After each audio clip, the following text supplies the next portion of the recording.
All right, good evening, Facebook family. It is time for Pajama Praise, another episode of Pajama Praise. Some 5 years later, we're still here, hearing incredible stories, interviewing people, being blessed, being encouraged, being enriched. And so we're here tonight. Y'all let me know that you're here with us tonight. I'm excited. We got Mr. Thomas Mayfield Jr. with us tonight. At the schoolhouse, they call it Mr. Mayfield. Mr. Mayfield. And Yes, so he's sir. here with us tonight, and we're going to hear his incredible story. He's going to share some incredible things he's doing with the young people. I had an opportunity to work with him a couple of weeks ago, and I'm excited about what he's doing. I've followed him down through the years. And so Sir, yes, finally, sir. we have him on Pajama Praise, and he's going to share his story with us tonight. And so glad that you're here with us tonight. There's so much going on in our world, so much going on in our world. But, as I say, often we have a God that watches over all, that Mm, never leaves nor forsake us. And so we don't ever want to put God in a submissive position where God should be concerned or worried about anything. He's not concerned or worried about anything. He's the creator. He knows all things. He knows all people. He's the God of all things. And so we put our trust and our hope in him. And so again, we're glad to have Mr. Thomas Mayfield Jr. with us tonight. Before we get into the show, we want to give our condolences to the Johnson family. Mr. Dondre Johnson has transitioned, and we know that Brother Dondre was one of the twins, Brother Dondre and Derek Johnson. Man, I met them long time ago. Saw them working with Dr. Gregory W. Spencer, and man, nobody could do a funeral like Dr. Gregory W. Spencer, and then the twins, man. Boy, they caught me off guard one time, Brother Thomas. I'm not an emotional person at all, but man, I was playing at a funeral. hmm Boy, Dr. Spencer came down that aisle, and those twins behind that casket, boy, and a tear was getting ready to come out, boy. Well, nobody could do a service like Dr. Gregory Spencer and the twins, hmm Andre and Brother Derek. Man, that's a great loss to the Yeah. Fort Worth community, to the body of Christ. And so we won't forget him. We won't forget his brother and his children and his family. And so we want to be in prayer and remember that family. Remember that family. And then all the way down in Houston, Sister Angela Bennett, who I actually interviewed on Pajama Praise this year back Mm, in March, transition. mm, Man, when I tell you she ministered to me before the show, during the show, and after the show. And so it was a great shock when I got a call early Saturday morning that she had transitioned. And so we want to remember her mm, family, um, Sister Angela Bennett's family, Sister Carol Allen Simmons, a great songstress from Houston, Texas, was her mother. mm. And her mother sang this song, Brother Thomas, called Worthy Vessel. And, Okay. and, and the line I quote very often, will never pass this way again. And so we have to do all we can. Mm, And so each life we touch, is important. I heard a minister say years ago, I went to an event, he said, one of the ways that you know that the light giver has been to a place is because he always leaves some light behind. And so, yes, as, sir. as an educator, and you know this, Brother Thomas, that each life we touch, I mean, some of the children we may never see again, but Mm, while we have them in our presence, we have to make an impact on them. Not impress them, but impact them, with Indeed. something that they can carry on, because they will be the generation. I always say this: they'll be the generation that will have to take care of us. Yes, sir. Yes, sir. You're right about that.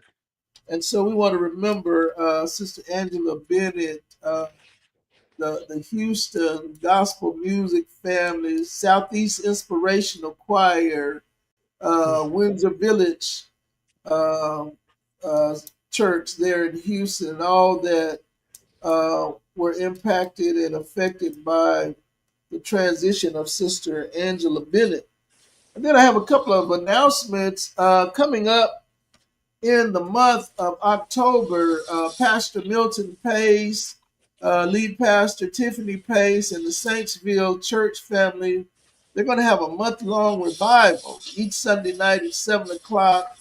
They Mm. will be doing something at the Saintsville church. They will have choirs and speakers and food trucks and all of that out there, inspiring uh, our community to do better. I need to give them your name, Brother Thomas, so you can come out one night there in October, Okay. because we've got to make sure that our community is engaged. You know, we've done a lot of talking. You know, I do a Mm-hmm. talk show, but you know what? I go and vote too, and I Yes, encourage sir. others to go and vote. And so that's what we've got to do. I mean, we could talk till we blew it in the face. We could say a bunch of Mm-hmm. positive things. You know, people, Brother Thomas, and you know this, people get caught up on powerful speaking. You know, they like a strong speech or a sermon, but at the end of the day, you got to hit the ground. You got to do the work when no one is looking, you know? Yes, sir. Yes, sir. You know, I often get tickled at, you know, people, uh, you know, they talk in public and say great things, but in the room, I watch educators. This past week, I was at a school, Mm-hmm. and from the time school started to the time ended, I watched this educator, man, have to deal with some discipline issues in her room. And she had 25 other kids sitting there trying to learn. But she had Mm. two rascals in her room that cut up from Mm. 7:30 to 3. You hear me? I Wow. mean, they cut up. You hear me? Yes, I mean, sir. Yes, sir. removed and sent back and removed, you know. And It's so like that sometimes, sometimes that happens. So, it's just part of the life, man. Part of the life. We got to part of the redirect life, and. man. And Mm-hmm. I know people have different positions on that, and I got a strong position on that. You know, Mm-hmm. that education has to take place. You know, I mean, I know we have to deal with a lot of the social aspects, but education must take place. And All so the I time.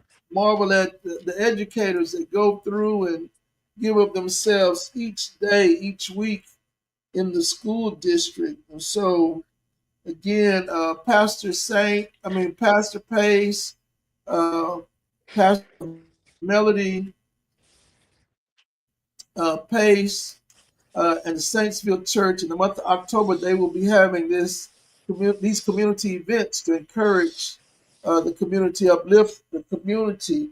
And then my good friend, Sister Yolanda Hammond Dixon, they're having a concert over at the Walls of Jericho Church. At the Mm. Walls of Jericho Church on September the 21st at 3 o'clock over on 2225 Barron Street. And so they've got a host of guests that will be sharing in that event. And so we want to go over and support the Walls of Jericho Church and their concert. And then Sister Terry Swift Gadsden's. Sister Terry Swift Gadsden, she has a concert coming up over at the Community Christian Church, Mm. The Jackie Spinks Memorial concert will happen on coming up. Let's see, what is that date? We want to support that event. Jackie Spinks, she did a lot, and the Lord saw fit to transition her Mm. earlier this year. Yeah, there we go. On October the 5th. October the 5th. That should be the first Sunday at 6 o'clock over at the Community Christian Church, Remembering Jackie. That's the title of the concert. And so we want Mm. to support that event Sunday, October the 5th, with Terry Swift Gadsden leading that. And then um, I've got some good news. Some good news. I received a letter um, in the mail last week from one of our foremost educators. I mean, this lady needs to be in the Education Hall of Fame if there's such. I don't know if there is such a thing, but if it is, she needs to be in it. And Hmm. this is our own Dr. Shirley Knox Benton. A Man, it can be done. It can be done. Dunbar High School. She is, that's right. Dr. Shirley Knox Benton. They are naming a street after her. It's Yes. official. I know when I interviewed her several months ago, it was kind of kept quiet and they couldn't talk about it, but they can talk about it now. Okay. Uh, Fort Worth City Council approved a street topper sign for Shirley Knox Benton located at 5700 Ramey Avenue and Hughes Mm. Street. And Hughes Street and Fitzhugh, located on the east side of Paul Lawrence Dunbar High School. And you know what, Mr. Mayfield, man, I hope that somebody will name something after you. You know, the I hope time so and too. you put into education and so many other educators. We need Hmm. to be able to remember who they were. As you know what, and we're gonna get into the interview in just a second. But while Okay. I'm on the soapbox, I hope that Fort Worth Independent School District, I hope they have plans to rename something or name something for the educators of these schools that they are closing. Harleen Mm. Bill, they're talking about closing Harleen Bill. Harleen Bill was one of our great educators. Not only Harleen Bill, but her husband, Coach Bill. Hmm. They gave of themselves to education. Harleen Beale was an educator, then she became the principal of Forest Hill Elementary School. And Yep. so that's one of the schools they're talking about closing. So I hope that the school board has plans to rename something after them. Also, Milton L. Kirkpatrick, that's the first school I ever attended on the north side of Fort Worth, first grade. I didn't know anything Yeah. pre in kindergarten. I started school in first grade at Milton L. Kirkpatrick, and they're going to close the elementary school and the middle school. So come that on, Fort Worth ISD. that has a special place in my heart. My dad was a teacher, ended up being a substitute principal when he got his principalship at Kirkpatrick. I remember going to pick him up when I was little with my mom. So yeah, it's a special place. He worked under Jack Meacham at Kirkpatrick when Meacham You was know the what? principal. I thought your name sounded really familiar. He was a math teacher. He was a math teacher for sixth grade, and Yeah. he also was bilingual and taught Spanish as well. So yes, So a yeah, special place, so Kirkpatrick. Julie Cathy Steptoe said Mr. Thomas Mayfield Sr. was my teacher in the early 60s. Yep, And yeah, yeah. yeah, and so I hope the district has plans and not just talking about we're gonna close some schools. I hope they have plans. I think Mr. Kirkpatrick was one of the first black educators in Fort Worth, if not the first black educator. I'm not sure if Mm. my history is right, but we need to do something about that. And then my last announcement again, congratulations, Dr. Shirley Knox Benton, on this. It is well deserved. When they do the unveiling of the street, please invite us. We want to be there to support you and congratulate you. Most Also, definitely. I still want to encourage you guys to join the Tarrant County College Gospel Choir class. You've already missed 2 weeks, and we're extending the registration. We are extending it because we've got to get those numbers up. Man, we've had an incredible first 2 weeks of class. I mean, we've been talking about the history of gospel music. I mean, Mm. we're diving into some of the literature of the gospel songs. We're looking at a lot of the gospel artists because a lot of people don't know the history of gospel music. They just Mhm. go to church and sing gospel songs. But Right, we're talking right. about the origination of gospel music, and we're going even way back before Thomas Dorsey. We're going way back over to Africa and the South, and Georgia, Hmm. Alabama, and the Carolinas. So y'all come, man. We're having a great time in the gospel music class at uh, Tarrant County College. The classes are on Tuesday mornings from 10:30 until noon, and then on Thursday evenings from 6:30 until 8. So y'all come and take advantage of this opportunity. And so we're going to go ahead and have a word of prayer, and then we're going to get into this interview with Mr. Thomas Mayfield Jr. Hopefully, we can keep this interview under 3 hours, Mr. Mayfield, We'll try. I'll try. I'm long-winded, man. We'll try. because We'll we try. have a lot to talk about. You've done so much. But let us pray. Our Father in heaven, Lord, we thank you for your grace and your mercy, Lord. We thank you for your kindness. Lord, we know that even with all this going on in the world, you have not left us. You have not forsaken us. Lord, you're not blind to what's going on. You're Lord of all, and every knee shall bow and every tongue shall confess to you that you are Lord and King. And so tonight we just say thank you for another opportunity. We thank you for the life of Thomas Mayfield Jr., all that he's doing, working with our young people, giving of himself, giving of his life to impact not only the young people in Fort Worth, but people around the world. So we say thank you. We thank you for all who give of themselves in education, Lord, all who give of themselves in ministry. We say thank you for all the parents, Lord, who get their children together, get them ready every morning and bring them to the schools so we can educate them. And so, Lord, we just say thank you for those caring leaders that we have, those who serve us in public office, who are out there championing our causes. We say thank you for them and for all that they do. And Lord, we just say thank you for sending your son who died and rose for us. And Lord, we know that you have the whole world in your hand because it is the world that you created and you said it was good. Although some say it's bad, Lord, you said it's good. And so we're going to stand on what you say and not what the naysayers say. And Lord, we just say thank you and we praise you. In the name of Jesus, we pray. Amen. Amen. Amen. So again, Amen. Facebook family, we have Mr. Thomas Mayfield Jr. with us. And so, Brother Thomas, tell us where you were born. I was born right here in Fort Worth, Texas, the south side of Fort Worth, Texas, near I'm Mother Mercy, located on Ontario Street. I grew up on Humboldt, and around Humboldt and Evans and near Rosedale. So that's my stomping ground, man. Oh, so you're a South Side brother, Yeah, I'm a south side brother. the real South Side.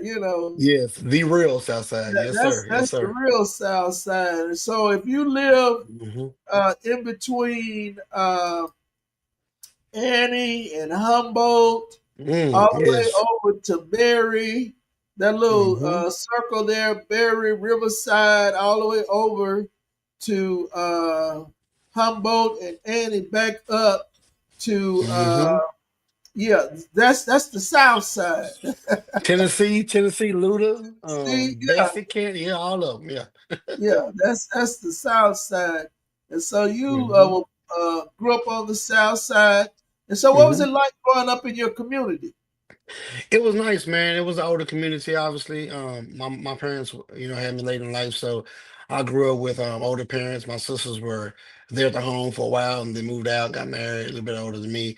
But I had a lot of friends that came from younger parent homes, and the community was thriving. I mean, it was a village for sure. You couldn't get in trouble and not know that someone was going to tell your mom or call them. So that was a good thing in a sense. So it was very peaceful. It was, I mean, contrary to today, it was a lot less crime, and I guess maybe I was just sheltered from it, didn't see a lot, but I don't remember getting to any, um, in any situation to where I was like sort of scared to go home or this and that. So I was always protected in the village, did his job.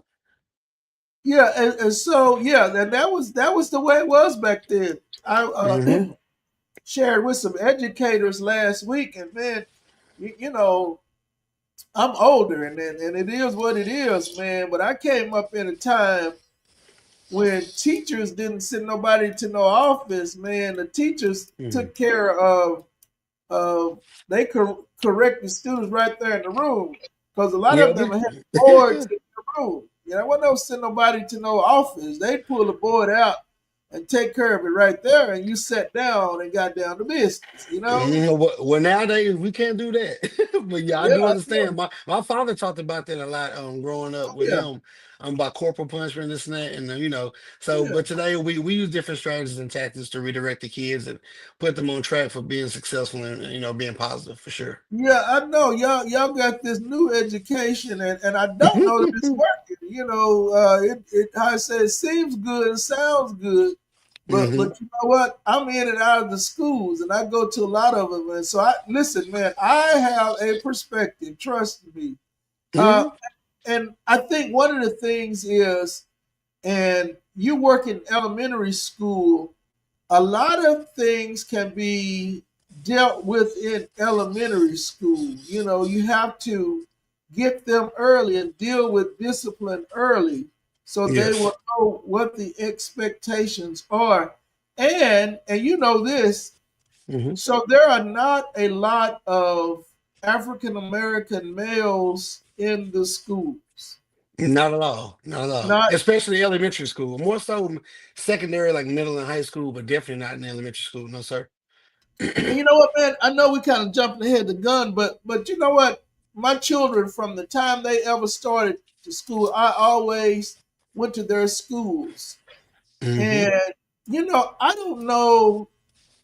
Sometimes the schools say, "Oh well, we welcome the parents," but I don't know that they really do. You know, some of them may, but a lot of them do not. And I'm telling you what I know. You know, as an educated black man, Hmm. going to the schools to be there for my children. And I think, you know, an African American male in the school, I mean, they bring a presence. You hear me? Yes, we do. Yes, sir. And I can talk about the welcoming part. Our goal is to foster a great culture, positive culture for kids and families. So I've always, and just speaking for myself, I've always been the type of educator to where in the school I worked at, I've thrived to work along with leadership and then other cohorts and cohorts or colleagues, in the same campus to make sure Mhm. that we welcome parents as if they have master degree, and some of them do, some of them don't, some of them do, but we're Right. gonna act like everyone has the same things going on that we have going on.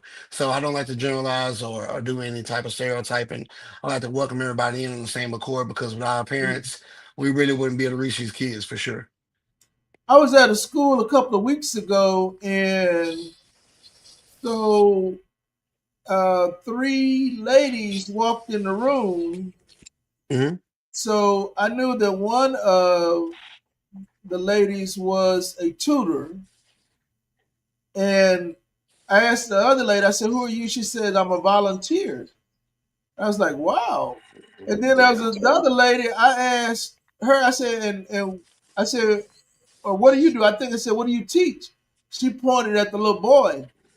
Oh, I said, "You his mother?" I said, she said, "Yeah, he's up here acting up," you know.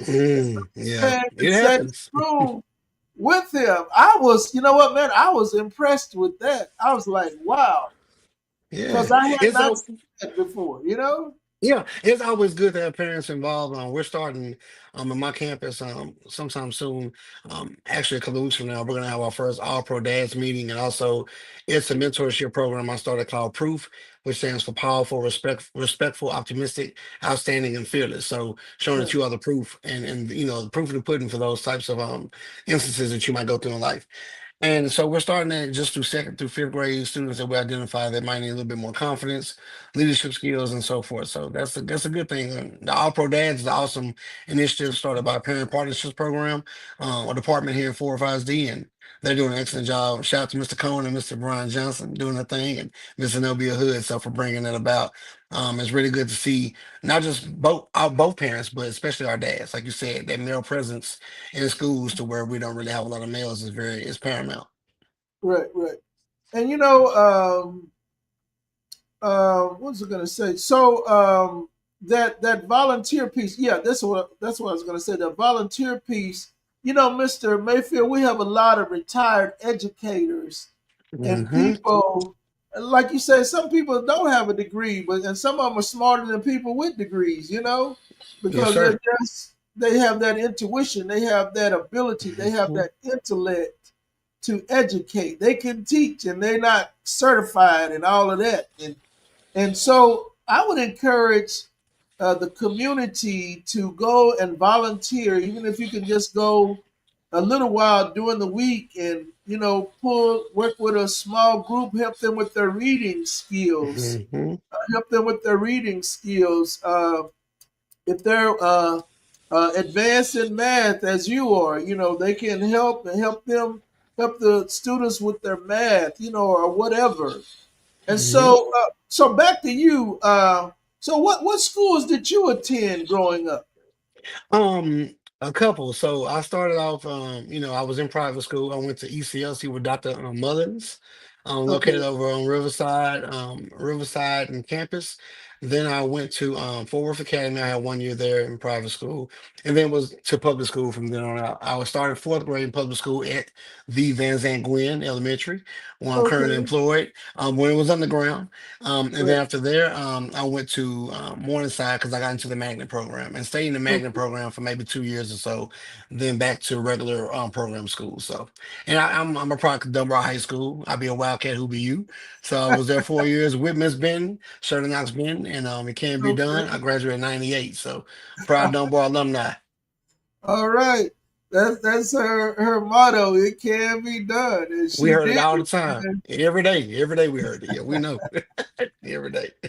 Yeah. Hopefully she's on with us tonight. Hopefully she's watching tonight. If Dr. Benton, if you're on tonight, please chime in. Post a comment. Post a comment, Yeah.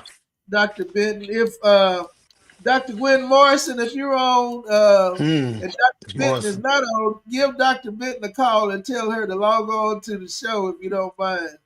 But so you went to Dunbar. You wasn't fortunate to go to OD Wyatt. So we, Yeah, I wasn't that fortunate, man. I wish in another life, but no, I wasn't that fortunate, man. Don't get me started about those shouts, man. Come on now.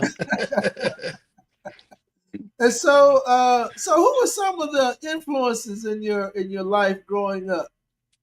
Man, my father, obviously, educator, a retired principal from Fort Worth around 82, 83, retired from W and Green. It Okay, starts there with him. And then, of course, one of my biggest inspirations educator wise is Mr. Reeves, Charles Reeves, rest in peace. He was my chemistry teacher.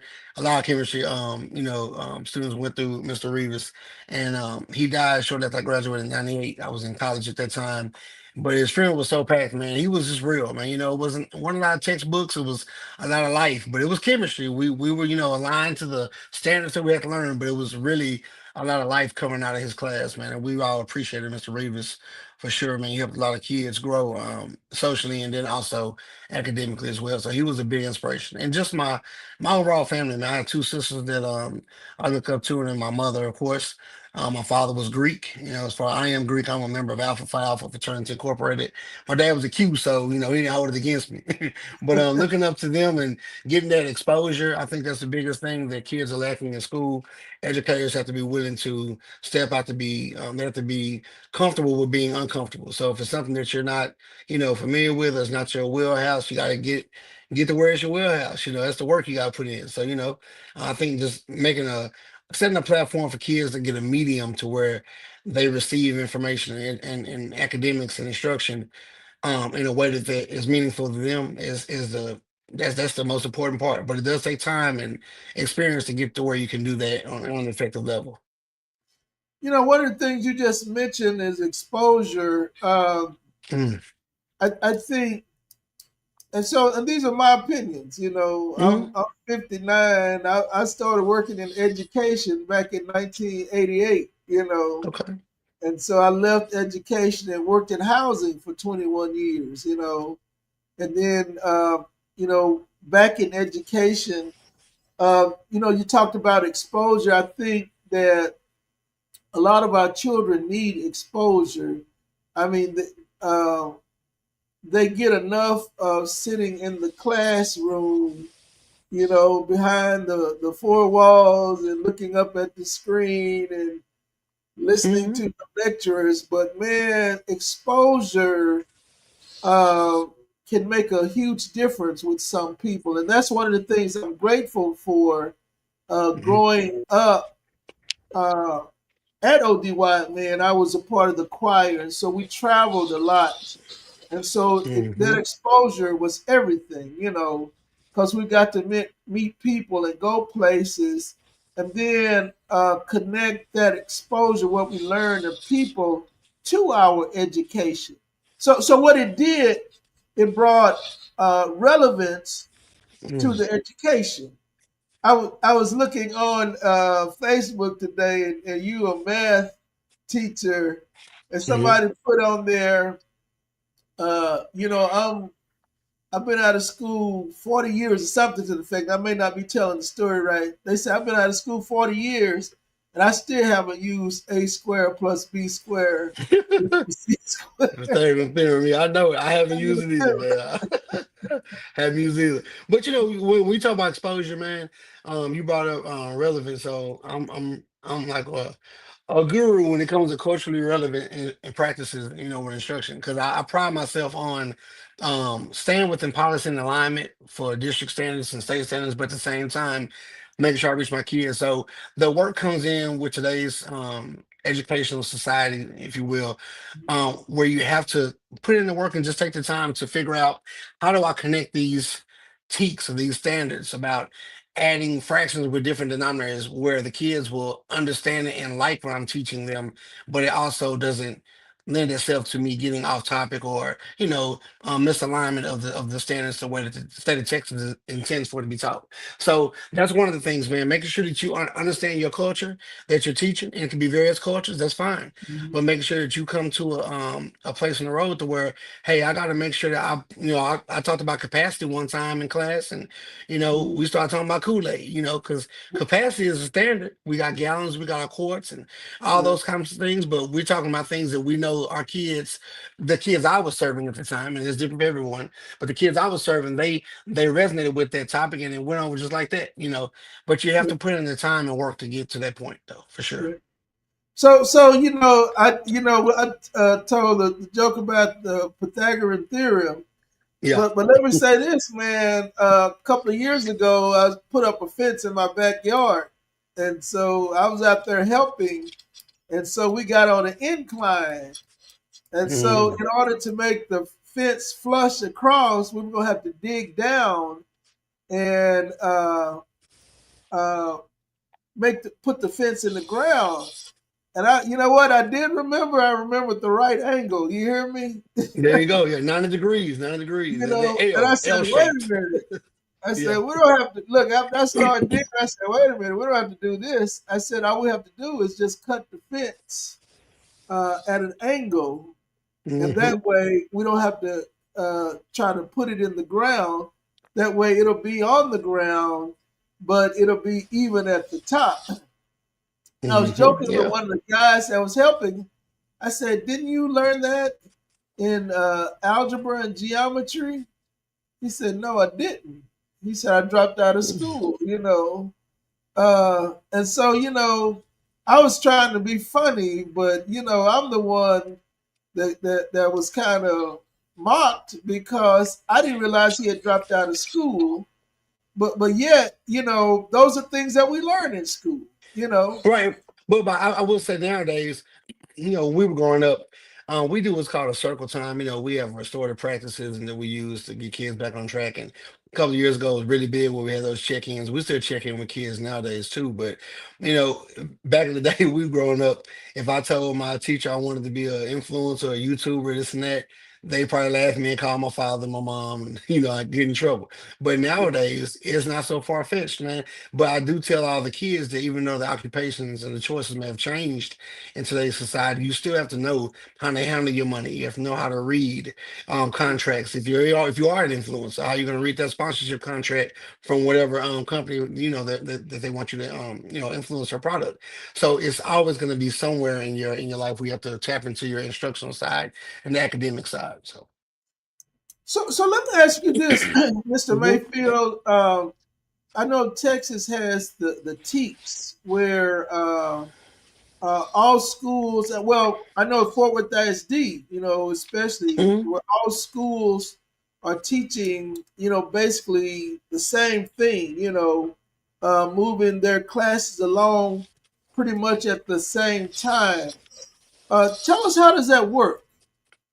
Well, we have a list of tickets that we're provided, by the state, and then it's filtered through different districts, and we make sure we stay aligned. And the thing is, when I'm teaching things like order of operations in fifth grade, just speaking for fifth grade, my thing is it's sort of hard for educators to read through the critique and then stay aligned if they wanted to do something different, like a fun activity. So when I was coaching, I was letting teachers know that hey, you can still bring the fun and engagement to the class, but you must stay aligned, and you have to make sure that you're getting across the point that the state intends for them to understand. So my job is when I teach order of operations, I want to make sure they understand what the grouping symbols are, the brackets and parentheses, what order are we going in, why. And it's a lot of why when I teach. So you can still bring in the fun, but it's just something that keeps us align and make sure that we're all standardized, because you'll find that if we give autonomy for educators to use any type of method to teach or any type of curriculum, the kids want the same outcome, right? And they want to get the same outcome academically. They're going to be different kids, and they're going to learn differently, and they're going to, aspire and move forward differently. But as long as they have the same foundation, that's what we're trying to make sure that the foundation stays the same. Where they go from there, how their building is built, is up to them, Mhm, but the mhm. foundation must be the same.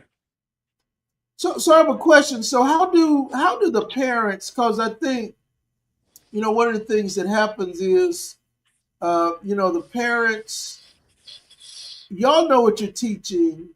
Hmm. The kids know what you're teaching or have an idea, but sometimes when they go home, uh, the parents, they have trouble following, even as a substitute teacher. Hmm. Sometimes I go into a classroom and I'm looking, and I'm a methodical person. You have to show me, like, when I buy something and they tell you to put it together. They Yeah, say, yeah. okay, do this, and this, and then you into it, and you're like, wait a minute, what? So I missed a step. They didn't tell me how to do this part. Hmm. And so, how do what you do at the school translate to when y'all say, well, you have homework, and they Hmm. take it home, and their parents are trying to help them? How do the parents know? Or Well, luckily we're in the day of digital communication. So first thing is our district, a lot of districts nowadays use HQIMs, high quality instructional materials, right? So for example, Blue Bonnet is our math curriculum that we're using right now. And so each time we have a class set of books or a class set of curriculum for Blue Bonnet, it comes with a homework helper. So nowadays they give a page of homework to a student. But if the on the previous page, or maybe at the top of that page before you get to number one, parents can find examples, like straight detailed examples of what's about to come for number one, two, three, and four, how many questions you may have on that sheet of homework. So it's really detailed. It allows the parent to sort of work with the kid, and we also are urged to teach the kid not in isolation of our favorite strategy. So that's one thing that's not a best practice. So I let teachers know that hey, we want to make sure that even if we have like for example the algorithm, if we're teaching the algorithm just a basic way to multiply with your your placeholder, that might be one way we can multiply, values, but we want to make sure we give them another option, like maybe partial products using the algorithm, or maybe the box method, because when they get home, there may be a parent that resonates more with the box method than so the algorithm. So we have to make sure they have their tool belt, and then they pick from there. Right, and I'm glad you said that because those of us that went to school in the '70s and the Hmm. '80s, the way we learned math is not the way y'all teach math today. Mm-mm. It was one way, one way. You're gonna do it my way because I said do it this way. The zero goes there for your placeholder. Why? Because it has to go there. Keep right. I just found out why the zero goes there when I was 18, like 17, 18. I never know. I knew I did it though because I had to, but I didn't know. I know now though. And so we're gonna come back. We're gonna come back around to that. And Hmm. so when you were growing up, you were at Dunbar, so you were getting ready to graduate. What were Hmm. your thoughts about beyond high school? What were your thoughts? What were you thinking? Man, I was in the music, man. I had a group I was in, and shout out to my boys in part one. That was our group in high school. We were destined and trying to get signed and all that kind of good stuff. I've been writing music for a long time, and I think I flourished in writing music more so than the singing side. So I really wanted to get signed and do that kind of thing, after high school. But at the same time, I didn't want to go too far. 'Cause my parents were getting older, wanted to stay around them and make sure I can be close to them at the same time. So another passion of mine was marketing. So I went to college. I started off at TSU a couple of years, came back and finished at UTA. And while I was at UTA, I wanted to pursue marketing. Didn't get a chance to, but I really wanted to pursue marketing because used to look at Who's the Boss back in the day. You remember the show with Tony Danza? Who's Yeah, the yeah. Boss? That was one of my favorite shows and inspired me because Angela, the lady of the house, she was doing these jingles, and I used to look up Procter and Gamble and all these marketing firms on the East Coast, and I really wanted to do something like make jingles and get accounts for different products to make a jingle because I love to write and make small songs, short songs, which would turn into longer songs. So that was my whole thing, man. Academics and being a teacher was not what I wanted to do, but I did, circle back around to it because I remember the impact my father had on a lot of people. People today see me and out and about, and your dad was my teacher and this and that, or he taught my daughter or taught my son, and so it feels good to hear the impact that your own father made on the community that you're now serving. So. So what did you major in? Oh, just general studies. I majored in general studies, and I had enough hours to have a marketing minor, but that's about it, man. I ended up getting my master's degree in educational administration, man, back in maybe 2012, because I really wanted to, I wanted to pursue being a vice principal. I'm still on that road. I don't know if that's going to be the road for me, though. We'll see. But because I have a little bit of time left before I can, retire. But that was pretty much it, man. Just wanted to do music full time, and then God led me another place to where I can impact kids in the community through music, but fostering the academics at the same time. So I appreciate that switch up on the pathway I thought I was going on, but he had another plan. So Mhm. And so you started. Where was the first place you taught? coming into the district, in my Logan, I was given an opportunity to start there. That was my first year, 2007. Fourth grade teacher, math, didn't know what I was doing. I was scared, and I Mm. jumped in and I taught math and science, and it was cool. I had some great mentors along the way throughout the district. Some have come, gone. Some are still here, but like I said, I really was immersed within the culture and just the kids. I enjoy working and seeing the light bulbs go off. And I enjoy a challenge. I always tell some of my colleagues now, either ones on my campus or other campuses that I may know some colleagues that I would tell them, hey, I'm all for the challenge. I like the schools that need a lot of help, right? I like being in those types of spaces because I'm a hard worker. I think that I bring a different a different lens to education because I'm not in the box. I'm way outside the box. I don't right, even want to spell the word box. That's how far away I'm from the word box. So, you know, a lot of people, I will say, when I first, you know, started doing some things that I do as far as helping kids to resonate with instruction, it was frowned upon, you know, not by the district, but certain individuals, you know, not maybe just the whole district, but like individuals in this district, some other districts, you know, even friends I had frowned upon it, you know, right, right, but I will shout out Mr. or Dr. Andrew McKenzie, one of the best math minds I've ever seen. He was my cluster math coach. So I was a teacher, and you know, and doing my math thing in fourth grade. And he would come by and make sure I was doing it correctly and give me a right, strategy. But he was one of the best minds I've ever seen and ever witnessed. And he took notice to some of the things I was doing that was different, that was reaching the kids. And proud to say, my third year at Logan, our kids, they were primarily coming from the project housing down the street, Calumet. We got and it was a different test. It wasn't star, it was tax, but at the same time, it was nonetheless it was a test. And they had to, you know, be exposed to certain things and get an understanding of the math. We got maybe 91% to pass, you know, that last year I was there. And you know, then it started turning. But I'm telling you right now, I'm not crafty. I'm not a tech guy, but I am good with connecting with kids. So I'm right, really able, it's sort of weird. I'm able to take a skill and turn it into like a like almost like a sitcom in a minute, like real quick. And I think that's why a lot of people in Fort Worth sort of value me. You know, I think so. Because I'm able to do that, not because I'm the best with the Google Suite or I'm gonna, you know, have the coolest anchor charts or whatnot. I just know how to connect with kids because I don't. But I'm, you know, I've had a lot of success with getting kids to understand math the way that I'm able to give it to them in a way that I'm able to convey it to them. You know, and I'm good with words. That's one thing that songwriting has helped me. Or how songwriting has helped me in the classroom. Like for example, synonyms. We talk about exposure.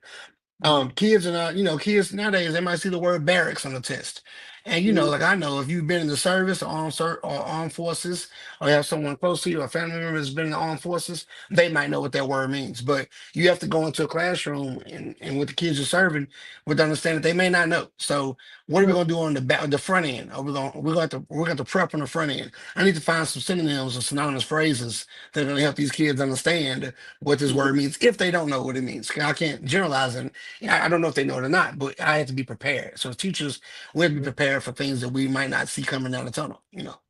right. Yeah, I think that's. I do a work at a literacy camp every summer, Hmm. and last year I was subbing at a school, and I had handed out a lesson, and I read the instructions, and one of the students was brave enough to say, "What does that mean?" You know, Hey, and so, hey. and like you say, Hmm. I said it another way, and a lot of the class went, "Oh," you know, and so Hmm. I think comprehension is one of the great parts. Well, it's the greatest part of learning, because some of the students might know what you said, but uh, they don't understand what you said. They can repeat back Right. what you said with that comprehension part. Yeah, yeah, yeah, yeah. Even when I think about kids dribbling right now, as you were saying that, if I'm looking at the top of a triangle or the bottom of a chalice, same thing. If I invert it, if I have a vertex or a point at the top of that triangle or that pyramid, then I'm looking at, if I'm crossing from left to right as I'm dribbling, as the ball hits the ground, that is that vertex. So some kids might need to see that and move and understand, okay, well, if I'm going from here to here with my left and right hands, I dribble.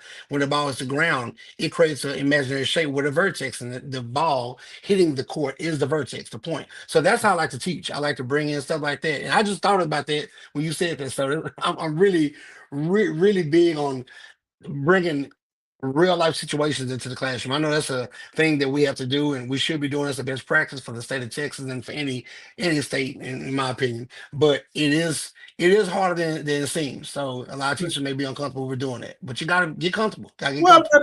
a lot of teachers don't know how to do it because they've not Right. been exposed to that. Right. College is pretty cut and dry. You don't get, I mean, they go and teach you a method. They don't teach you a bunch of methods. They teach you a Hmm. method. If you can pass the class, uh, if you can pass the certification test, They'll give you a degree and send you out to teach. Hmm. And, they'll say, oh, they certified.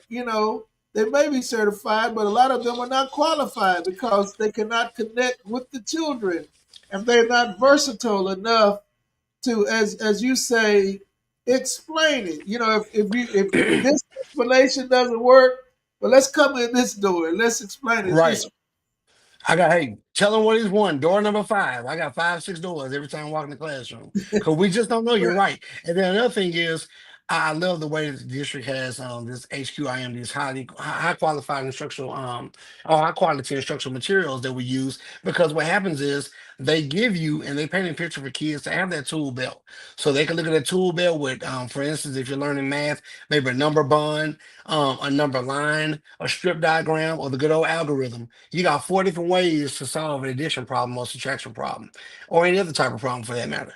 But I like the way that they give them options now. And again, when we were coming up, we didn't get that.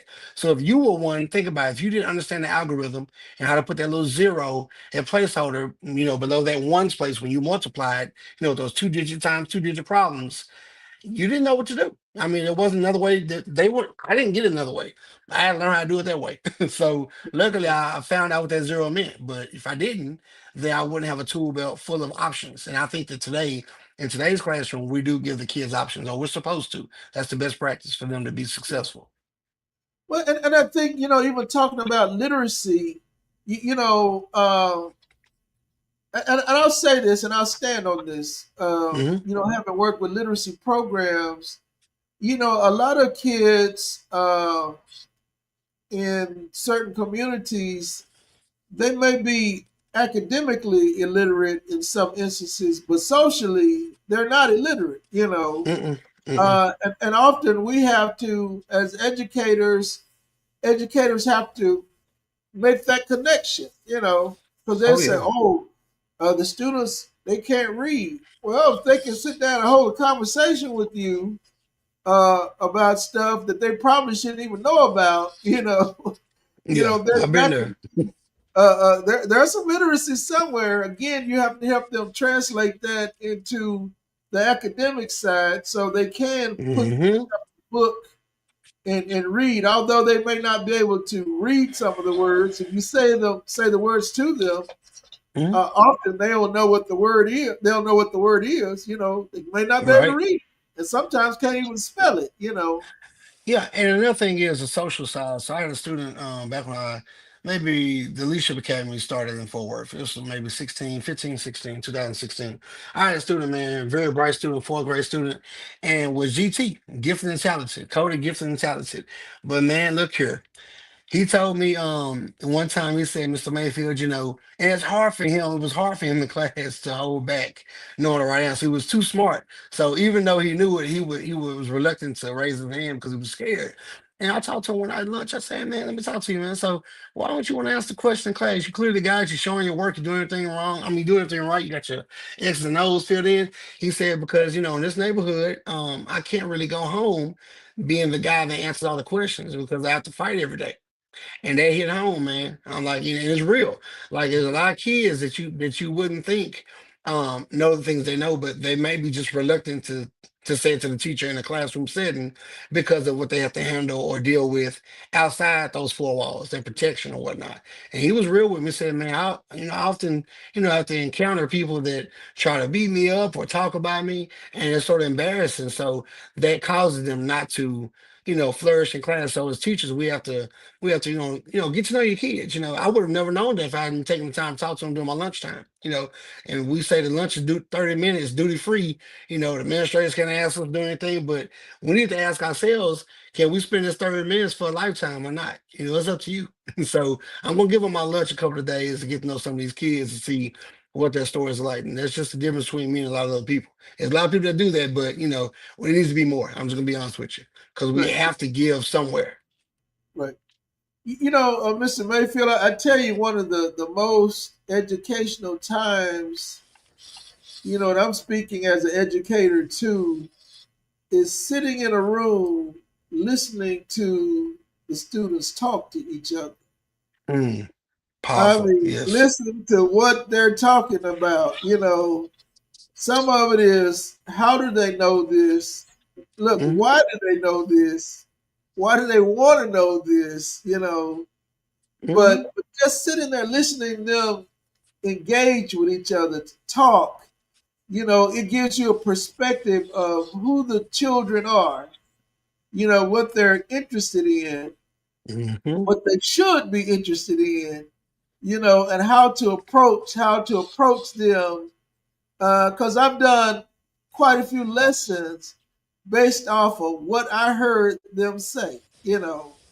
Right, right. And so Uh, I'll say, speaking to that, I'm a lot of people say, "Listen to gray hair." Mr. Mayfield, you're getting older, this and that. Some of my first kids I taught back in '07, '08. They're probably like 24, 25 now. And so right. I will say this, I say this to a lot of people. I stay culturally relevant because I'm around young people. So all the words and appropriate lingo they're using, when they say sigma, that's supposed to be good now, and mid is like okay, it's okay. Instead of saying it's okay, they'll say mid and things like that. I stay up on that verbiage, and I make sure that I get to know my kids, understand what they're doing and how they want to learn. And my job from that point, like I said, is just to transfer it over to the meaningful academic side to make sure they don't lose out on that side, that part. But you gotta let them talk, man. You gotta let them converse. They gotta be able to express themselves. And it helps them to be fluent oral speakers as well. There's a Right. test that we take in Texas called Pass, and it's for the English language proficiency of students, right? So I always say, every time we get a chance, let our kids talk, and it helps foster how they can write better, and of course, how they can comprehend, which is going to lead to great literacy skills down the road. So it's always good to let them talk. Awesome, man. That is awesome. Man, it's just so many experiences, man. I know that you are a well versed, educated. Now, tell us what you do in the district at the moment. I'm currently a data analyst slash interventionist, so my job position entails me, setting up testing for the campus, start testing, tail pass testing, like local assessments. Like we have Now, six what weeks is tail assessments. pass? TELPAS is Texas English Language Proficiency Assessment System. So it's a system to where if you're emergent bilingual, and that can be anybody, it can be somebody from they just got here from another country, any type of country, and they have a barrier with learning a certain language and speak a certain language at home. That's opposite from what the curriculum is teaching them or how the curriculum is teaching them. Well, at the end of the year, through that great instruction and through balanced instruction through dual language classes and bilingual classes and using strategies within those classes, students are then tested in the state of Texas on how their English language proficiency has grown. So that's why we say we want to make sure that they're writing in class, make sure that they're speaking, getting an opportunity. Because if I'm from, say I'm from, I don't know, if I'm from Ghana and I'm speaking Ghanaian, right? And I get to this classroom and I'm getting all these sheltered strategies from our teachers, to help me understand the English language for this curriculum a little bit better. Well, at the end of the year, I'm taking a certain test about my English proficiency, but I haven't been given the opportunity throughout that said year to learn how to speak English or practice speaking it. Because remember, at my home, I've already denoted what we speak in my house, right? So the Right. only difference of what I do at home versus school is I'm at school, so I have to get something different at school that I'm not getting at home. I already have Ghanaian down. I don't need to Right. practice that at home. I need to practice the English, and I'm not getting that at home. So where am I going to get it? School. Right. We got to give them opportunities to read and write and converse and speak. Yeah, you know what? Y'all have all these acronyms and It's a lot, and it's a lot, bro. It's way more than that. It's a whole lot. you Whole have lot. 1,000 acronyms. This is the blah blah blah and the blah blah blah. Hmm. It is a Wow. lot, man. And so you coach teachers, is that correct? I was an instructional coach for about 3 or 4 years, and I still from time to time dab in, give my recommendations on what I think, might, produce better outcomes with the students in the classroom. But by all means, of course, I don't try to wield, as a coach, you don't want to wield what you did in the classroom on another teacher, because that's not their niche. Right? I'm not going to say, hey, do the music or do the rapping and this and that. That worked for me, but it may not work for everybody. So my job, is testing, and then working with small groups of kids to get them to where they need to be academically. But sometimes I do offer words of advice and recommendations to teachers, to where I can give them some insight on what best practices are, and not what Mr. Mayfield did, not what I saw another teacher do, but what's gonna provide the best outcome for the kids. And those things are just standard. Now, how you put a twist on them, but still stay within alignment, is the key. So that's where the work is. So making sure that you spend time with to internalize our lessons. So that's the buzzword now, and it's been a buzzword really since we've been teaching. So internalization is not just looking at the scripted lesson that you're gonna be able to access on the computer, but not looking like a deer in the headlights. You understand what it means. Because if I'm a kid and you're reading from a piece of paper and you're telling me exactly what the state wants you to tell me and this and that, I'm still not going to resonate and connect with it. But if you put a twist on it, stay within alignment, and maybe find some different ways to convey it to me, it might go across a little bit better. So Right. that's the hard work right there, man. I was going to call you Dr. Mayfield. Uh, I wish.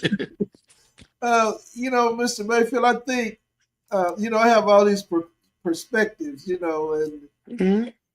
education is very impatient because they want you to get it in 6 weeks. They want you to get it in six weeks. Yeah, yeah. Uh, and so a lot of times children they don't process information as quickly as sometimes as the curriculum requires. That's true. I think I was thinking while you were talking. Sometimes children years later, something you said 10 years ago, uh, they didn't get it then. And I'm speaking from experience. Some stuff that I Hmm. heard in high school didn't register to me until years later. But I think back to the exposure. The children have to be taught. They've got to be exposed to the information. Yeah. There's a passage in the Bible that says if the gospel is hidden from those who are lost. Mm. And Yes, sir. so Yes, sir. education, you have to expose them to concepts, to language, terminology. And again, they may not get it within that year. Look, they may not pass the test. But I Hmm. had Miss Glennis Johnson at O.D. White High School in geometry because, man, I cared nothing about geometry. Uh, Nothing. And you know why she let me pass geometry? Why? Because I knew what the Pythagorean theorem was. That's it. Yeah, I had a teacher at Dunbar, Miss Hardeman. I was, having trouble in geometry in my sophomore year. It was tough. That was probably the toughest math class I had in high school, man. And it was so early in my, 4 years there. But I will say this, you know, um, when you talked about South Side area and the streets and the boundaries and this and that earlier, thinking about, I was working, one year in the classroom, and I was thinking about balanced equations. So a while back, it was like a little trend on TikTok where it say, "Tell me you're from ODY without telling me you're from ODY," and you might say Jewel Kelly. Shout out to the great Jewel Kelly, right? And so Right, people that know that that's associated with her, she's associated with ODY, want to say that they're actually from ODY. So I said, you know what, that little trend on TikTok I brought into the classroom. When we talked about balanced equations, they might say, look at the equation below, 3 times 5, it's 15. What equation is equal to 3 times 5 equaling 15, but doesn't look like 3 times 5? So we started making little tweets or whatnot, or little TikTok posts on little sheets of paper, and we brought them. Tell me you're 3 times 5 equaling 15, without telling me that you're actually 3 times 5. So somebody would say 20 minus 5. There it is. Somebody said 35. Somebody said 35 minus 20. So all those things come into play. And so I just took a TikTok trend and helped them to better understand how to really, you know, talk about and understand balanced equations because they're not going to look the same. Like family members not looking the same, but they might be the same family. So I use a little 4 quarters, 10 dimes, 20 nickels, $1 bill. Same family, same family. They all look different. Mama got a bigger nose than son do, but they the same family. Same Right, bloodline. That kind of stuff we have to be able to bring to the classroom on a daily basis, or they're gonna get lost. right, Especially depending on what demographic you serve and what culture you serve and in what neighborhood that does play a part. I'm just being honest. It plays a part. plays a Where I part. was advanced at, yeah, I was advanced at. I had two parents at the house. Father was a principal at the time, my mother was a housewife, and two sisters that were college educated.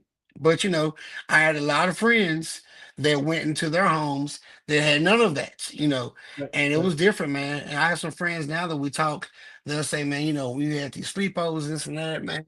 Coming up, we used to see some of the things your parents would do for you. Wake up to a hot breakfast, and we Yeah. would want that, but couldn't get it. So it plays a part, man. Exposure is important, man, for everybody, teachers and kids.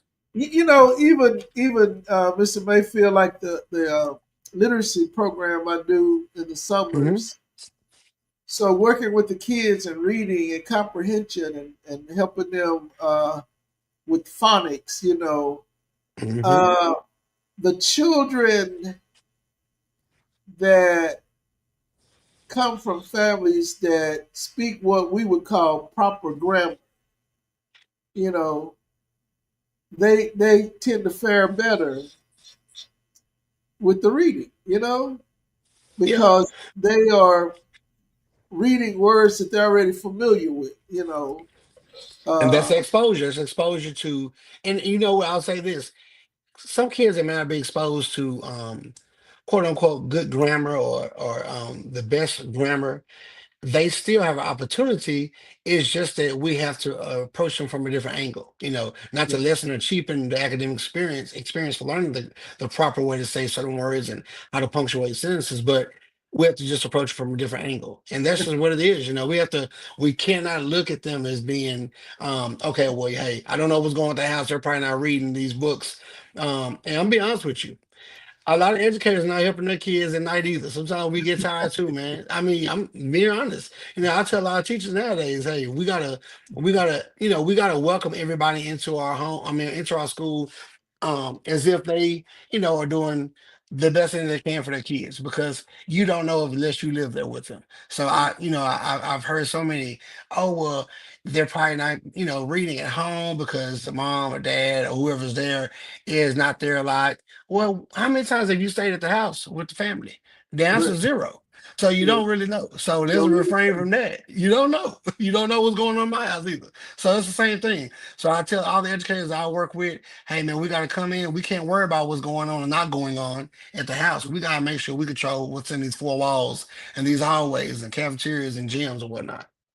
You talked a minute ago about the academic standards, and I get it, man. You have to respect it. I mean, if that's the Yeah. standard, Mhm.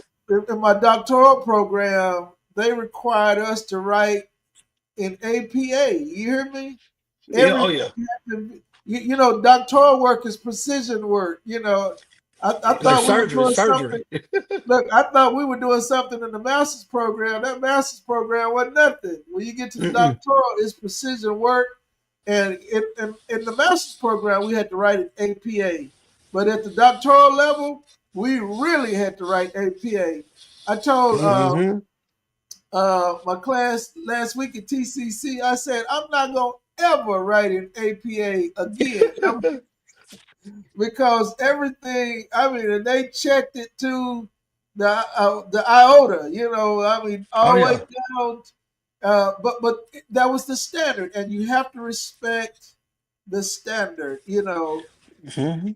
And we're not going to get away from having the right. AI is prevalent now, but I have some friends who just finished up their master programs and doctoral programs, and they have AI detection software now. So you know, I, I'm not a fan of AI. I'm gonna be honest with you. I mean, I know it's there. I know it's not going anywhere. It might cause some jobs to become obsolete one day. I get that as well. It's just times they're going to change, but I feel like it just takes away from the kids getting the experience of being able to foster education through their own minds instead of having to rely on a computer. That's just me. Sure. Yeah. And you know what? And that's one of the things. Even now, as a uh, someone with an earned doctorate, that Hmm. went to college and had to write. I have the opportunity now uh, to write more academically. But you know Hmm. what? I write the way I write, and I write it the way I want to write it. For Yep. so many reasons, because there is a creative side to the way you approach things, the way you say things. Hmm. Oh, it is. Yeah. The scholars may not agree with your writing, but there's that creative side of it. Now, when you go to the college environment or the school setting, if they have a standard, then you abide by that standard. But as individuals, you still have to use that creative side. And talking about the creative side, and so you as an educator, you were outside of the box and started doing things that brought you national and international prominence. Tell us about some of the things, because one day I looked up and you were on Good Morning America or the Today Show. You were on the Ellen Show. Tell us about all of that. Man, shout out to Como Leadership Academy. It was really the school that sort of took off with some of the things that I was practicing in my classroom. The whole school had great teachers. The community was already A1. The school was already at a B rating. They had one of the highest ratings ever before I even got there. But my classroom specifically, just speaking from my classroom, the kids I taught, it was a lot of music in the class, man. We did music for everything, and I really want to highlight the verbiage used in the song. So our kids used to, or my students used to use certain verbiage that was synonymous with what the curriculum was using. So we weren't just rapping with different inappropriate or slang words. No, this was all verbiage that was in the curriculum. So we're using things like invert, operational. We're using things like factor, expression, those things that they need to learn and have to learn anyway. Not even in fifth grade, but way before fifth grade. Expression comes up second or third, really third, but you can start at the end of the second grade year. So I wanted to pride my music with them on use of correct verbiage, but also make it fun. So we sent a couple of videos in. Ellen liked it. We got to the show, and then we just took off from there. I'm proud to say to my kids, that group at Como, on one of my students, currently graduating 3 years, just last year, my former student, and she was one that I know she started with me in fifth grade. Now, fourth grade, when I met her, when I came to sort of preview, what I would be doing at Como and this and that, we sat down for that one day. I came out there and we started doing order of operations. And her and another student were just so intrigued, and we're doing pretty good. It was like a crash course. I was saying, "Hey, I'm going to teach you next year. I can give you everything right now. Y'all fourth graders going into fifth grade. Wait till we get to next year." So, with that being said, I just brought so many things into music, man. We talked about syllables. We talked about how many syllables need to fit in this line lyric wise. So now they learn how to write music, be songwriters, but they're also using their minds to count these numbers and these amounts and these values inside of these lines to make them fit. We're looking at beats per measure. I don't play an instrument, but I do engineering, and I'm able to record music. So looking at some of the things that we can back up or piggyback on what the music teacher's teaching. Like beats per measure, different types of notes, time signatures, all that kind of stuff. And then the biggest thing is the kids. When I take the instrumental, the kids like the music that they hear on the radio. So of course we're making the words appropriate for them to learn whatever we're teaching in math, whatever concept or skill.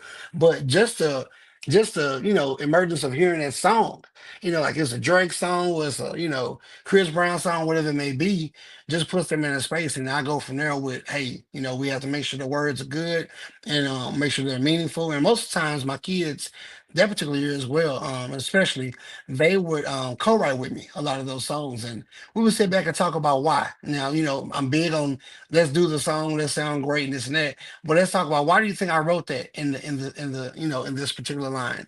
What does it compare to based on what we taught yesterday or what we're teaching today or whatnot? So yeah, man, we I've been fortunate to be a part of NPR in 22. Was able to be featured on NPR and Good Morning America and New York Post and all those things, man. But nothing beats, the light bulb going off the kids, man. Or a kid coming back and saying, "Hey, Mr. Mayfield, one of my best teachers. I got, kids now, grown, families, married, kids, and everything else." But they'll tell me we never forgot some of the things that you taught me or taught us with those songs and just the way that you approached math. Period. And so that sets well with me, man. I feel like So you you know. actually took a group of students to the Ellen show? No, it was funny. When the one of the junior producers said that myself and the council I was working with at the time and or the principal I was working with at the time, they said, "Hey, y'all are gonna, go out there and everything." We were happy. Was And was they Dr. said Buchanan your principal?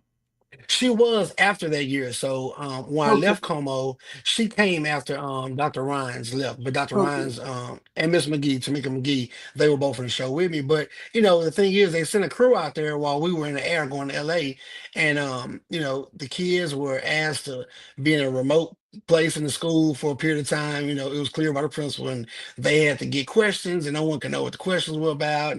But it was for us to have our emotions evoked. So I got to the show and a lot of people, the kids were ragging on me because I was crying so hard. But the reasoning was because I didn't know what they were going to say about myself. The other two people that were with me, Miss Rhines and Miss McGee, they didn't know what they were going to say about them either. So, okay, had we had that up, we probably wouldn't have reacted the way that we did. okay, okay, okay. Wow, Yeah, wow. So man. that's an incredible experience. Oh, yeah. Mr. Mayfield, I keep getting on my soapbox about education, Mhm. and look, I don't care anymore. I mean, I told somebody that I don't care. I'm gonna say what I want to say. Because look, I put in the time to earn mine. So, You did. You uh, did. Yes, but sir. but but I don't know that a lot of times the educators are really appreciated the way they should be. I don't know if you know. Well, let's go back to even during your father's time. Uh-huh. Educators were esteemed. You hear me? Oh, yeah. Educators were esteemed, even not only from the community, but administration esteemed the educators, because they knew the importance of the educators. They knew the importance of what they brought. Because again, you guys are educating the people that's going to take care of us. Yes, sir. Often when I'm talking with young people, I'll ask them, I'll say, how many of you guys want to be teachers? And Mm-hmm. very few hands go up. I say, why? You know what they say? Oh, the kids What are is too it? bad. Kids are too bad. I say, well, that's you all. I said, but what do you think the educators, the doctors, the pilots, the engineers, the people that's going to represent us in government, where do you think they're going to come from? I mean, who do y'all think they are? You think they're going The to just kid. come from Mars? I No, tell it's them, kids. no, Yeah, kids were teaching. Yeah. it's you. I mean, you guys Hmm. are it. You will be the people that will represent our country. And so, and I said all that to say, often uh, it needs to be looked at it from that perspective, from the administration on down. Uh, read today, they were talking about the state of Texas. They were Hmm. concerned about what some of the teachers wrote. I mean, who cares about some craziness like that when, you need to be supporting these teachers, giving the teachers what they need to be successful, supporting them, whatever they need. Teachers should be paid a bunch of money. It should be a Oh, yeah, line. yeah. I'm It an should be advocate for a line that for waiting the to money. get to come and teach. You know what I'm saying? Yeah, I would say this though. As far as like, I guess, teachers, getting support, not support, but was support, and also sort of getting uplifted. In my opinion, I would say it's about Dr. Ryan's, Miss Valencia Ryan's, one of my favorite principals in the whole world. So I had an interview one time. I've never heard this from a principal before. I've had some great principals. Like, all my principals pretty much have been great. She was especially great. I got interviewed by Karen Now and Good Morning Texas. They walked into the classroom. It was a surprise. Ms. Ryan's knew about Dr. Ryan's knew about it. And one thing stuck with me, man. I'll always appreciate her for this comment. From '07 to at MI Logan to Como to whatever other school, working with coaching teachers and working, music with kids. No one has really said anything about my math teacher. A lot of people say it, but they have to see something like a precursor. And so I remember I said, I tried to, and I had to sort of defend myself coming up from '07. Like, hey, my scores have always been pretty good. My first year teaching was probably my worst year because I didn't know nothing. And I think we were, and again, the test was different, but it was the same, the tests have changed, but it was the same thing. We had to make sure that they understood the academics and how to apply it to the test, especially when math application is important. Man, we started off at like 73%, up to 81. Then I got 90% the third year, and I still was learning. So she said to this lady, the anchor lady, she said a lot of people get caught up in his music, but he's an excellent math teacher. And Right. I wanted to stop there and give her a hug, but I was on TV, so I couldn't do it. But they came in the room, and I appreciate that statement because it's more than just music. A lot of Right. people don't see the first part of what I do with these kids. They don't see the staying up and looking for email addresses. With the Ellen show, I stayed up to maybe 3 in the morning, like 4 or 5 nights, looking for possible suffixes for the email for producers. I had to email tens of hundreds, tens of thousands of people. And I finally got an email back through Facebook after Right. Right. as I went to lunch one day. So people miss out on the leg work in the beginning and they just catch Right. on to what happens at the end. And I Right. appreciate her for doing it. But I think some teachers are getting the support, but I will say this. I'm not a fan of any educator, including myself. I hope I don't ever get like this, to where we're going to school wanting that praise or one of those sonic drinks that they give us every now and then just to be able to teach. You're there to teach those kids. Whether the money goes down, and if it's something that you can't flourish with your family, yeah, so be it. You're grown. You need a profession. Do what you gotta do. But for me, and just speaking for me, I'm gonna be there whether they give me a pat on the back, a Sonic drink, a free coupon, a Whataburger, whatever it is. I'm still gonna be there working with the kids, And Right. that's just my mantra. I've had that all my life. That's my philosophy. I'm out there for for the show and this and that. Do I love kids getting that exposure to avenues? Like, we go to Cable on 4 a lot. Shout out to Cat Daddy, 979 The Beat. We do a lot with both radio stations with our kids, but that's me exposing them to another part of life, that can be connected to how well you're learning academics and how well you're understanding academics. But I'm doing it just for them because a lot of the money that goes into a lot of these things I do that's coming from my household, and that's a big thing. I don't really ask for a lot of donations or sponsorships.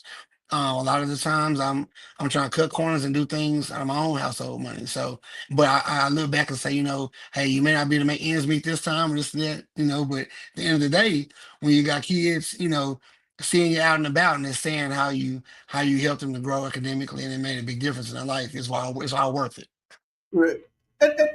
Right, and that's a, I mean, that's a kind approach to it. And I think my perspective is that you shouldn't have to ask for appreciation. You shouldn't be Mm-mm. looking for it, but it should be given.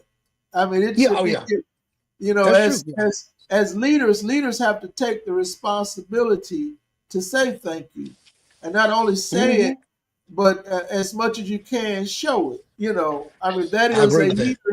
that is a leader's responsibility. And Hmm. if you are a leader and you don't do it and you don't think that way, you're not a leader. You I just agree with somebody that.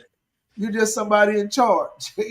Right. Yeah, you gotta pour into your workers and your teachers or educators on your campus to make sure they grow too. And yeah, you're Right. right. You do need to give praise where it's due, but like you said, at the same time, don't expect it, but if it comes, and it should come, yes, just welcome it. And like I said, it starts with the top down. It's all about leadership, Wait, wait, wait, administration. wait. Let me correct something. I mean, we should Mhm. expect it. If I said we Right. should, and I think I did say that, but Yeah. but but again, as people who serve, you know what? We want to be appreciated. At some Oh point, yeah. we want to be told.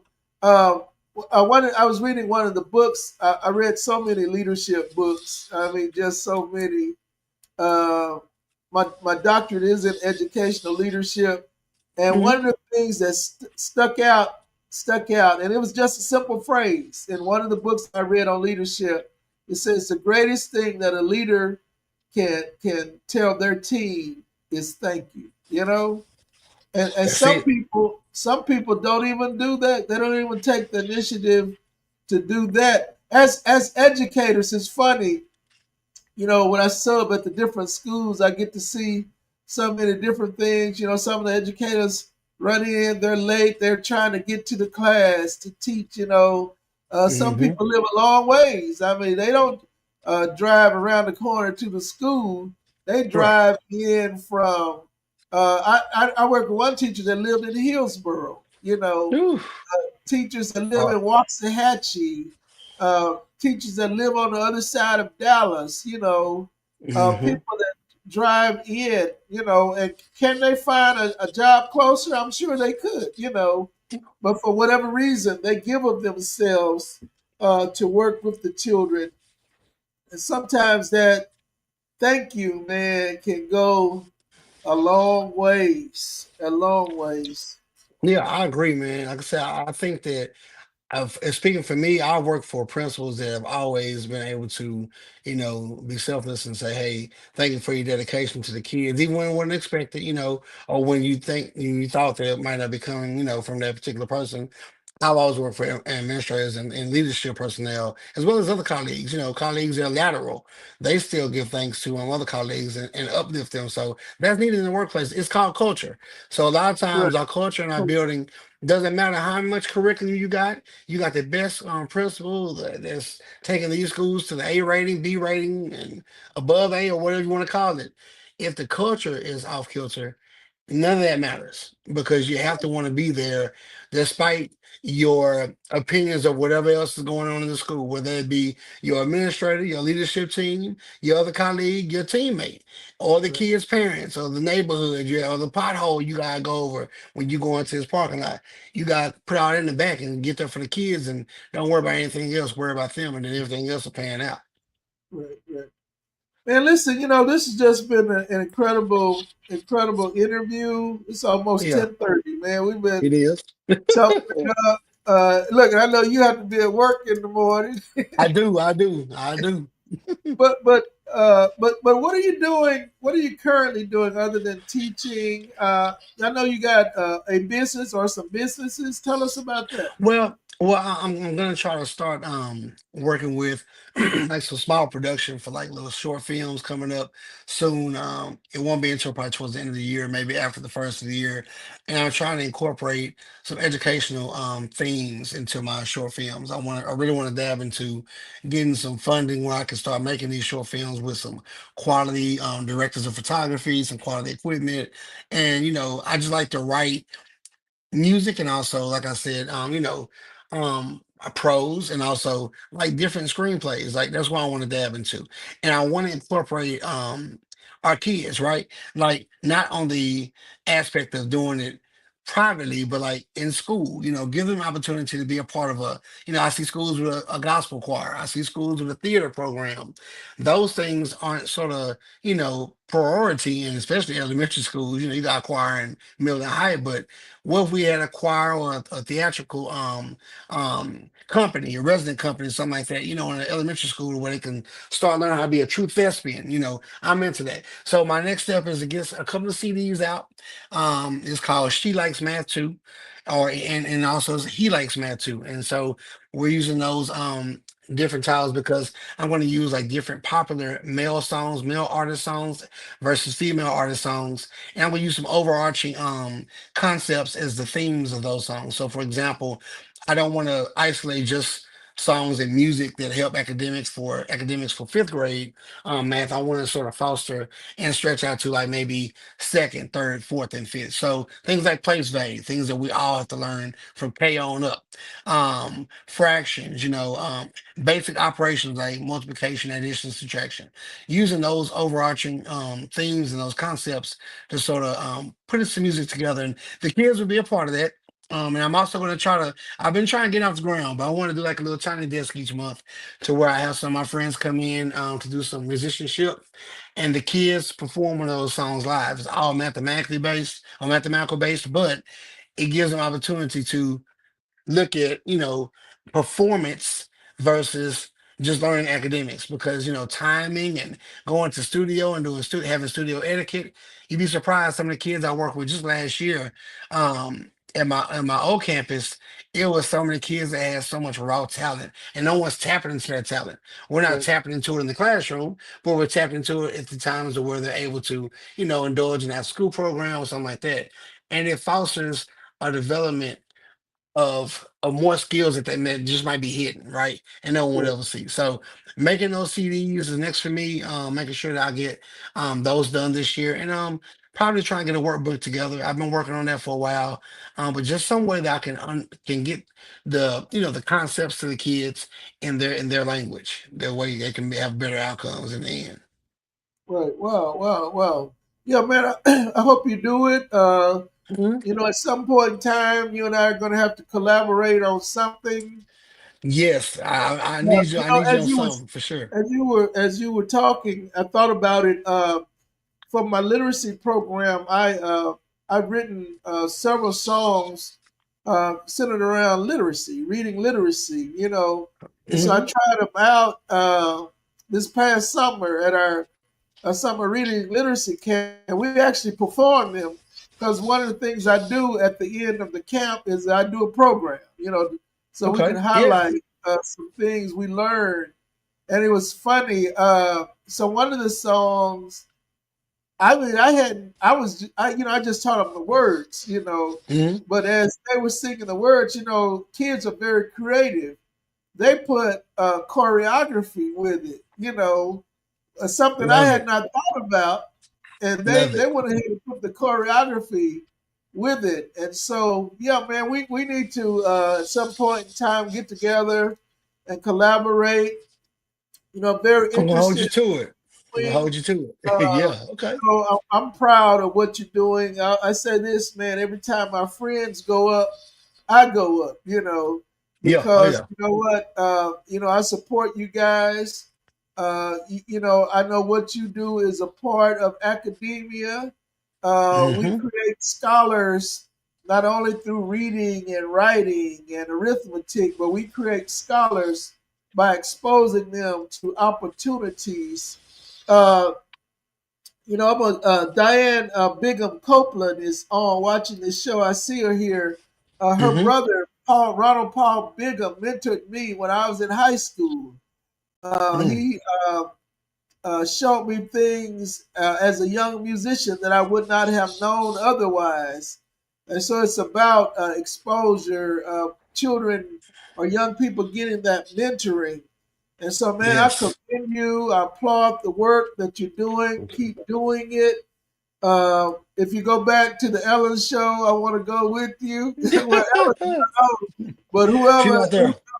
Jennifer Hudson, I will say this. We have some things in the works right now. So I've been contacted by a few people, but we're gonna keep down the low. We'll just see what happens towards the end of the all year. right. We'll just see what So I'm gonna go and carry your luggage, happens. Come on, your, man. your, Come on. your Louis Vuitton suitcase and bag and everything. No Louis over here. But listen, But man, no. we have a community of, of people that support this Pajama Praise show. Andrea Hmm. Sanders, I say this each week. She's one of the reasons that we've been on 5 years because she inspired me. She inspired me Yeah. one day when I wasn't going to do the show again. She said, "We'll see you tonight for Pajama Praise." And so Oh five yeah. years later, we're still doing the show. We're still interviewing great people like yourself. Who else? Miss Catherine. Holmes is on with us. She's a great supporter of Mm. Pajama Praise. Miss Sheila Orr is on. Hey, Sheila, how's it going? A long, long time friend. Miss Known Owens, yeah. 40 years. Catrice Reed with Loving Yourself Inside and Out. She has a great community ministry program where she goes into the schools and mentor the young people. Miss Demetria Stevenson, she's an ODY at Chaparral. We were in choir together at ODY. A Okay. longtime friend, Dr. Demetria Campbell, who's one of our administrators in the Miss Campbell, district. yes. Awesome, Demetria awesome educator, awesome leader. brother Elgin Pringle. Elgin Pringle, another. I think Elgin is a educator too. Mhm. Uh, Oh yeah, yeah. I know Miss Springer, yeah. yeah, brother Elgin Pringle, Pastor Brown, Pastor Matthew Brown, who was our special guest last week. Man, a phenomenal person. Man, that's somebody that I need to connect you with, man, because he's Hey, a yes. phenomenal singer. His son and my son sing in the group 2BYG. You know, and Say they're let's stop there. Shout out to 2BYG. I love those young kings. Man, I play that around the house all the time. And I'll talk to you personally about, congratulating you and your son for just, I mean, just it's awesome, man. They're doing really good. And I wish them all the best, man. Very talented kids, very talented. very talented group of young men. Yeah, man. Mr. Thomas H. Steptoe. Hey, brother Thomas. His father, uh, Pastor Como First Baptist for a long Hmm. time. First Lady Krista Daniels is on with us. Hey, First Lady Krista Daniels, thank you for your support. Dr. Ben Morrison is on with us. Hey, Dr. Ben Morrison, husband of Dr. Gwendolyn Morrison. I mean, great Hmm. community leaders. They do a lot behind the scenes in the community. You Oh know, yeah, they're oh yeah. ones that you don't always see out in the front, man, but they're working behind the scenes to make sure things are happening. Sister Deborah Chambers, hey, Sister Deborah, Sister Debbie, thank you for being with us tonight. Miss Julia Kathy Steptoe, one of the great musicians of the city. She's one of the ones that said your father taught her at Kirkpatrick. Yes, And sir. Yes, I sir. know there are other people on with us that I cannot see. I can't always see everyone, but I know you're on with us.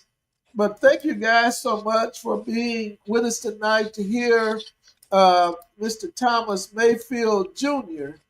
Share his story, which is an incredible story. Man, I'm encouraged, inspired to go on, man, just to hear what you're doing and then seeing what you're doing in the education system. And whether they tell you they appreciate you or not, we as a community, man, Hmm. we appreciate you. We appreciate your spirit. We appreciate your work. I appreciate that. Thank you so much, man. Like I said, I'm keep moving for the kids, man. It's all about them, man. So for sure, I appreciate that. But listen, we've come to the end of the show again. Thank you so much for Okay. being with us. This will not be the last time. You will be on with us, man. I want to have you back again. I want to bring in a panel of educators so we can talk about education from different perspectives, from different Oh yeah. experiences, and try to come up with.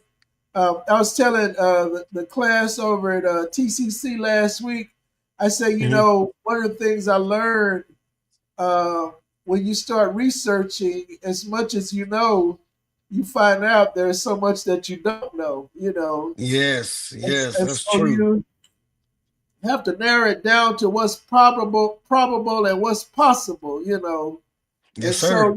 man, I would love to get you on with another group of educators and just talk about education. I love academia. I love education. I love learning, Hmm. because there's so much that we don't know.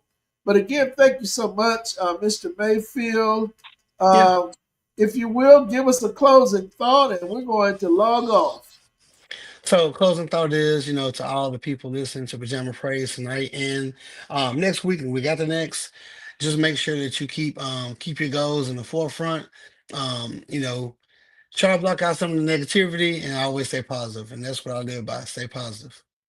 Stay positive, man. Thank you again so much. Thank you, Pajama Praise family. Listen, we will be on next week at 9 o'clock p.m. We're going to talk about what's going on with our community. We're going to hear some more incredible stories and testimonies. Y'all be safe out there. Hey, y'all look to God, look to the hills from which cometh our help. Our help Mhm. coming from the Lord. He is the maker of heaven and earth, and he will not slumber nor sleep. He that keepeth Israel also keeps us, and he watches over us. And so, y'all be safe. Pray for each other. Pray for our leaders. Pray for our educators. Hey, y'all be safe and good night.